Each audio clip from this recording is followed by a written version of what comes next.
Dr. Wilson, I want to ask you, what are the biggest values that you have in the show? Why do you do it? One of the things that bothers me about the way politics is you have to have an affiliation before you hear a message. In other words, it's almost like religion.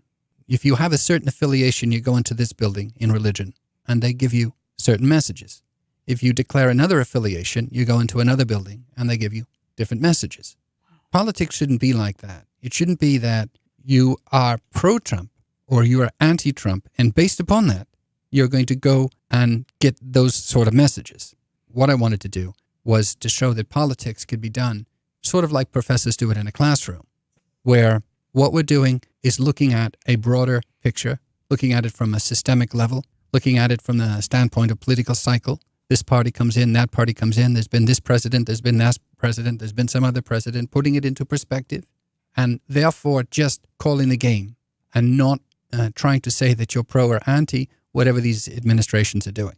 Because I think that getting your politics through an affiliation is not the way to get it. You mean through various news sources? Like, say, if you tune in to CNN versus Fox? This is another issue. What is a news source? One of the problems today is you don't really have news sources, you have platforming. Ask yourself a simple question. When you pick up New York Times, when you pick up Washington Post, when you pick up CNN, how many times is whatever it is that's being described, the reality, being told to you in a way that it's a negative Trump? There's actually quite a lot of it. Now, go into the universe of Fox and some other platforms and ask yourselves how many times you're getting something else.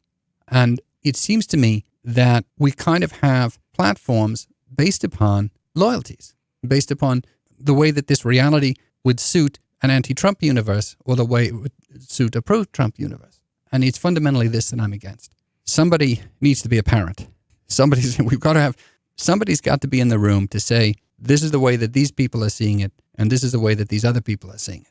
Because you've got to get out of this bubble if you're going to see it. Some people don't want to get out of the bubble, and that's fine. Some people want to be partisans. I'm not saying there shouldn't be partisans.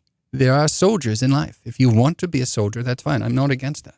But what I am against is the fact that there aren't enough centrists. There aren't enough disinterested people. We need to have a certain number of people kind of taking their hands off it and kind of just describing how each side is seeing things, even if it means that you're putting content out a little bit that each side doesn't like.